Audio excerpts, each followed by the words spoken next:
अस्सलामुअलैकुम। आप सब कैसे हैं स्टूडेंट्स? ठीक है। ये वाली जो प्रेजेंटेशन है, ये वाला जो लेसन है, ये 6 to 10 क्लास के स्टूडेंट्स के लिए है। तो इसमें हम देखेंगे आज के एडजेक्टिव्स क्या होते हैं। हमने पढ़ा नाउन और नाउन प्रोनाउन पढ़ा।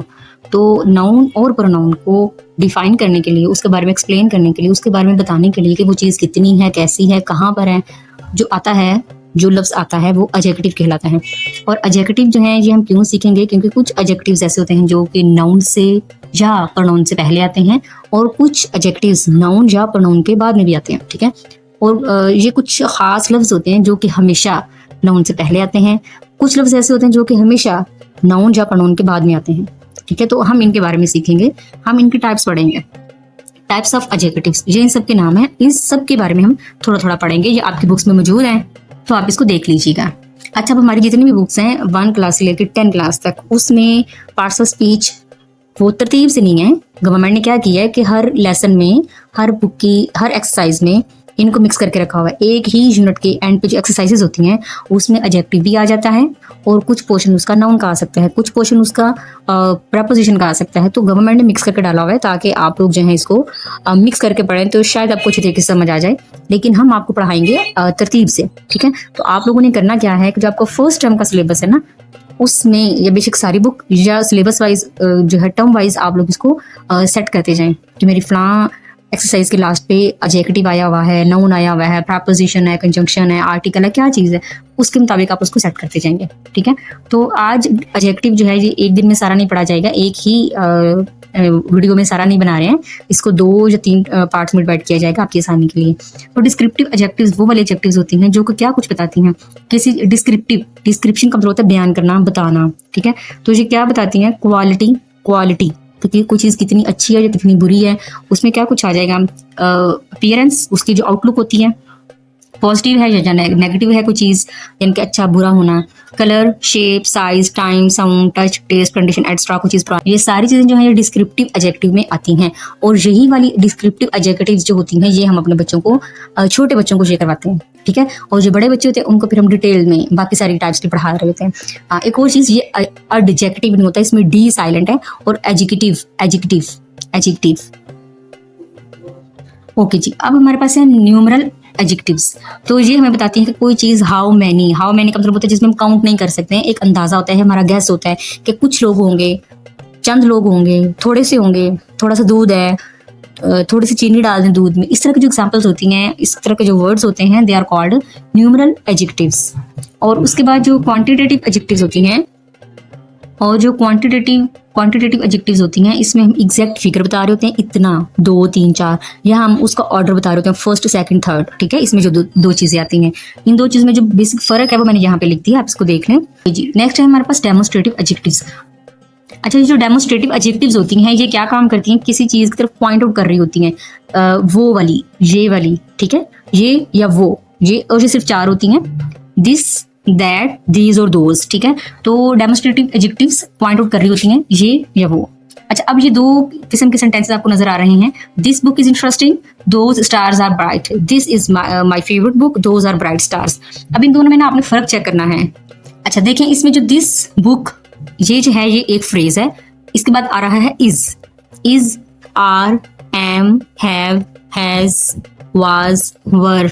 इस तरह के मस्ट, कुड, शुड, ये कुछ अल्फाज हैं जो कि जब जुमले में आएंगे तो जुमला उस लफ्ज की वजह से 2 पार्ट्स में डिवाइड हो जाता है, सब्जेक्ट और प्रेडिकेट। इस लफ्ज से पहले वाला जो पार्ट होगा वो सब्जेक्ट कहलाएगा। वो एक लफ्ज हो सकते हैं, 2 लफ्ज हो सकते हैं, ज्यादा अल्फाज भी हो सकते हैं। ठीक है। और उस लफ्ज के बाद वाले जो सारे अल्फाज हैं वो प्रेडिकेट कहलाते हैं। तो दिस बुक ये सब्जेक्ट है, इज और इंटरेस्टिंग 2 लफ्ज जो हैं ये दोनों मिलकर क्या कहलाएंगे? प्रेडिकेट कहलाएंगे। ठीक है। दोज स्टार्स, ये क्या है? सब्जेक्ट है। इसके बाद हमें नजर आ रहा है आर। ठीक है। तो आर जो है ये हेल्पिंग वर्ब है, आप इसको वर्ब ले लें। अभी फिलहाल आप इसको वर्ब के तौर पे ले लें। ठीक है। कभी ये वर्ब के तौर, कभी ये मेन वर्ब के तौर पे काम करता है, और कभी ये हेल्पिंग वर्ब के तौर पे काम करता है। तो अभी आप इसको ऐसे समझ लें कि एक वर्ब है। ठीक है। तो जब जहां पर वर्ब आएगा वहां पर हमारा जुमला टूट जाता है। वर्ब के आने की वजह से हमारा जुमला 2 पार्ट्स में डिवाइड हो जाता है, सब्जेक्ट और प्रेडिकेट। ठीक है। तो दिस बुक, ये दोनों लफ्ज क्या हैं? सब्जेक्ट हैं, और इज इंटरेस्टिंग ये दोनों लफ्ज क्या हैं? मिलके प्रेडिकेट कहलाएंगे। Those stars are bright. ठीक हो गया। अच्छा, अब दिस बुक जो है इसमें 2 अल्फाज हैं, दो अल्फाज है, तो दो अल्फाज नाउन नहीं होगा। हमने पढ़ा कि सब्जेक्ट जो होता है वो नाउन होगा या प्रोनाउन होगा। सब्जेक्ट जो है वो नाउन होगा या प्रोनाउन होगा। सब्जेक्ट कौन होता है? किसी जुमले के अंदर जो हेड होता है, हेड मतलब जो बड़ा होता है, या तो वो काम कर रहा होता है या बाकी सारा जुमला उसके लिए बनाया जाता है, उसको हम सब्जेक्ट कहते हैं। ठीक है, तो दिस बुक जो है इसके लिए बाकी जुमला काम कर रहा है, इज इंटरेस्टिंग। अगर दिस बुक आप हटा दें तो इज इंटरेस्टिंग का कोई मकसद ही नहीं है। तो दिस बुक जो है इसमें क्या है? सब्जेक्ट है। बाकी जुमला जो बाकी पार्ट है, अभी जो जुमले छोटे बनाए हैं ना मैंने, बड़े जुमले भी होते हैं ना, बस 12 अल्फाज का हो गया, 15 अल्फाज, 20 अल्फाज, तो हर जुमले में सब्जेक्ट और प्रेडिकेट होता है, चाहे वो जुमला छोटा है चाहे वो बड़ा है। अब दिस बुक इसमें क्या है? एक सब्जेक्ट है और सब्जेक्ट में या नाउन होगा या प्रोनाउन होगा। तो यहाँ पे हमारे पास दो लफ्ज है, तो दोनों अल्फाज नाउन नहीं हो सकते हैं, क्योंकि अगर दो नाउन या दो प्रोनाउन हमने इकट्ठे लगाने हैं, दो नाउन या दो प्रोनाउन हमने इकट्ठे लगाने हैं, तो दरम्यान में कोई कंजंक्शन होना चाहिए, यानी कि कॉमा या एंड वगैरह के अल्फाज आने चाहिए। लेकिन यहाँ पे दोनों अल्फाज बिल्कुल साथ साथ जुड़े हुए हैं, इसका मतलब है कि जो दोनों अल्फाज जो हैं ये नाउन या प्रोनाउन नहीं है। तो इसका मतलब है कि हमें इसमें से ढूंढना पड़ेगा कि एक लफ्ज इसमें से नाउन है और एक लफ्ज जो है वो फिर क्या होगा। तो अभी भी हमने सीखा कि ऐसा लफ्ज जो नाउन या प्रोनाउन के बारे में बात करे उस लफ्ज को हम एडजेक्टिव कहते हैं। दिस बुक में बुक हम सबको पता है। पहले हम दिस को देख लेते हैं कि क्या कभी आपने किसी का नाम सुना दिस? किसी का नाम दिस है? किसी चीज का नाम, किसी इंसान का नाम दिस हमने कभी नहीं सुना। हाँ, जो बुक है ये कि भाई हमने सुना है कि बुक किसी चीज का नाम होता है, तो मतलब जो बुक है ये एक नाउन है और बुक के बारे में जो बात कर रहा है वो क्या कहलाएगा? एडजेक्टिव कहलाएगा।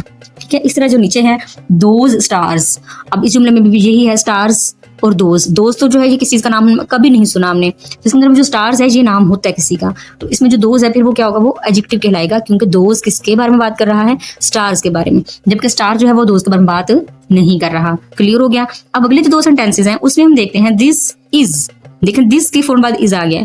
अब यहाँ पे जो दिस है ये क्या है? ये डेमोन्स्ट्रेटिव एडजेक्टिव है? नो, यहाँ पे ये सब्जेक्ट का काम कर रहा है, क्योंकि दिस के बाद कोई लफ्ज नहीं है। लेकिन ये दिस बात किसकी कर रहा है? दिस किसके बारे में बात कर रहा है? दिस माई फेवरेट बुक के बारे में बात कर रहा है। तो दिस जो है यहाँ पे ये एडजेक्टिव का काम नहीं कर रहा, यहाँ पे ये सब्जेक्ट का काम कर रहा है, यानी कि समझ लें कि ये नाउन है। ठीक है, बाकी सारा जुमला इसके लिए बनाया गया ना।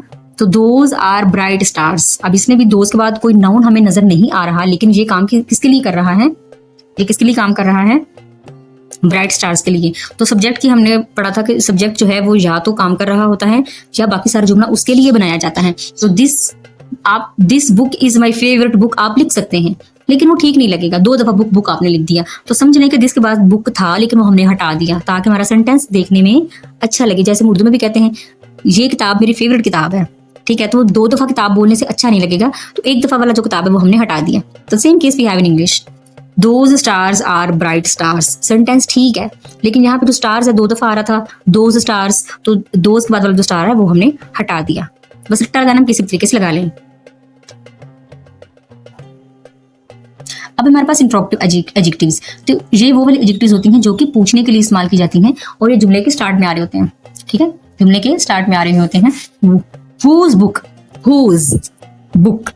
is this, अब इसमें जो इज है ये वर्ब है और इससे पहले वाला जो पार्ट है वो सब्जेक्ट है। तो whose book तो नाम किसी का होता है, whose किसी का नाम नहीं होता, इसका मतलब जो whose है वो इसमें एडजेक्टिव का काम कर रहा है। नेक्स्ट है पोजेसिव एडजेक्टिव्स। पोजेसिव एडजेक्टिव्स वो होते हैं जो कि चीज की मलकी शो करने के लिए हम इस्तेमाल करते हैं। My, your, his, her, their, its, whose, extra, और भी काफी सारे लफ्ज हैं जो कि अब इसमें पोजेसिव एडजेक्टिव्स में आते हैं। प्रॉपर एडजेक्टिव्स वो वाले एडजेक्टिव्स होते हैं जिसमें कंपनीज के या मुल्कों वगैरह के जो नाम होते हैं वो इस्तेमाल करके हम चीज के बारे में बात करते हैं। ठीक है, जैसे जापानीज कार्स, चाइनीज टॉयज, ठीक है, तो पाकिस्तानी प्रोडक्ट्स, ठीक है, इस तरह की जो तमाम चीजें हैं वो प्रॉपर एडजेक्टिव्स कहलाती हैं, जिसमें कंपनी का नाम आ सकता है या किसी कंट्री का, जिस जगह से वो चीज बनी है, उन तमाम प्रॉपर नाउन से जो एडजेक्टिव्स बनाई जाती हैं, तो ये कहलाती हैं proper adjectives. Next we have exclamatory adjectives. जब हम खुश होते हैं तो व्हाट अ ब्यूटीफुल डे, इसमें हमने पूरा वर्ड यूज किया है ब्यूटीफुल डे। ठीक है, तो ये जो एक्सक्लेमेटरी एडजेक्टिव्स हैं ये क्या करती हैं, जब हम खुश होते हैं और हमारे मुंह से जो यकदम अल्फाज निकलते हैं वो एक्सक्लेमेटरी एडजेक्टिव्स कहलाते हैं। एक्सक्लेमेटरी एडजेक्टिव्स और एक्सक्लेमेटरी वर्ड्स, जो वर्ड्स होते हैं वो सिर्फ स्टार्ट में आ रहे होते हैं, वाओ, ठीक है, व्हाट, ओ नो, ये वाले जो तमाम अल्फाज हैं ये ये इंटरजेक्शंस हैं। लेकिन जब जहाँ पे आपने वर्ड ब्यूटीफुल डे का वर्ड आपने ब्यूटीफुल डे आपने थोड़ा खुशी में बोला कितना अच्छा दिन है, तो बड़ा कैच, ठीक है। तो इन सूरतों में जी पूरा जो सेंटेंस है वो एक्सक्लेमेटरी एडजेक्टिव्स की कैटेगरी में जाएगा। इसको अच्छे तरीके से याद कीजिएगा। अल्लाह हाफिज़।